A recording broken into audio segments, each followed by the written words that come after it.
of the disabled. Though I have a contestation with the word disabled. Defining disability, as there is shortage of time, I think we should skip this. Based on the way disability is defined, as ma'am said, we have two main approaches: medical model and social model. Medical model sees that as a disease that needs to be looked at, and the person with disability is looked at someone ill. So, and another one, social model, particularly manifested by the UNCRPD document in 2006, where the role of society in creating hurdles for a person with disability was highlighted, because ultimately the absence of a ramp for a wheelchair-bound person, as we saw yesterday, that actually creates a disability.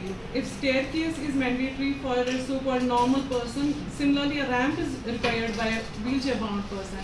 So I found medical model ultimately leads to a welfare-based approach, where we see at the persons with disabilities as recipients of sympathy, recipients of piecemeal measures, and we are not looking at them as agent. Social model leads to a rights-based approach, where we see persons with disabilities as individuals, as autonomous beings. We will skip this. This is an overview of India's disability legislation, and ultimately, I want to focus here. Home to over 1.36 billion residents, or 2.2% of this huge population, endures some form of disability. Though the term disability was included in the census only in 2001, but the figures we got in 2011. But after the passage of 2006 Disability Act, surely increasing the number of disabilities from 7 to 21, this figure is surely going to see a drastic hike.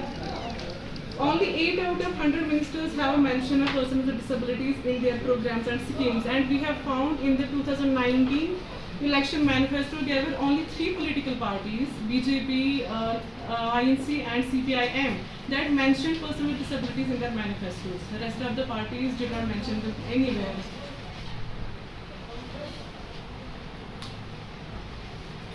We'll see this one.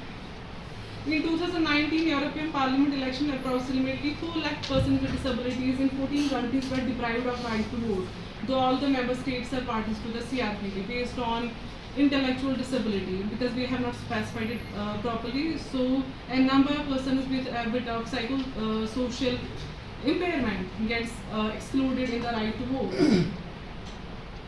Similarly, we get a reflection of this in the Article 326 of the Indian Constitution, which resonates with this term unsound mind. And we have not made it explicit what unsound mind means. It can include so many forms of intellectual and psychosocial disabilities.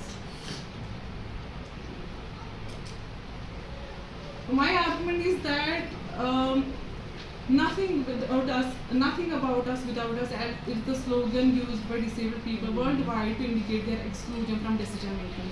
If we are making policies for them, let's consider them, let's include them in the decision making bodies. Because so far we have just got 4 PWD parliamentarians.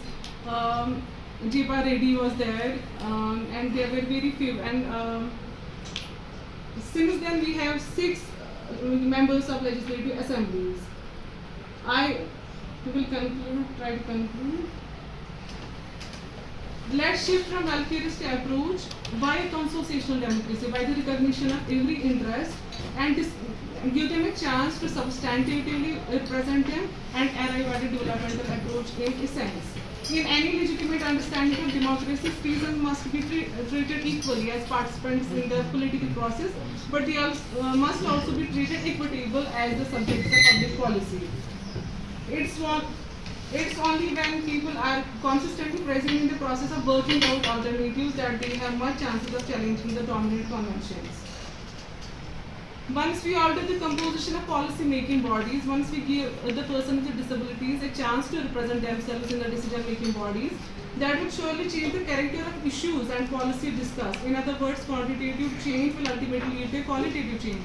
As we have seen in the Westminster, once the number of women was increased there was a change in the policies, and there was a change in the way the women issues were addressed. Politics of ideas in nexus with politics of presence can lead to a beautiful future for mankind. My main argument is that let's have a politics of presence for the person with disabilities. Let's unite and let political infants as become representatives for themselves. As ma'am said, they are being patronized and they are not given an agency. They are not seen as someone autonomous who can take a decision on his own. And let's strive unitedly to make them actors of change. And my suggestion ultimately will be, let's reserve a proportionate number of seats in decision-making bodies for the person with disabilities. That will be a good start in the political presence of person with disabilities. Because ultimately, it's not a disability that is the problem, it is the accessibility. As sir has already said a lot about it.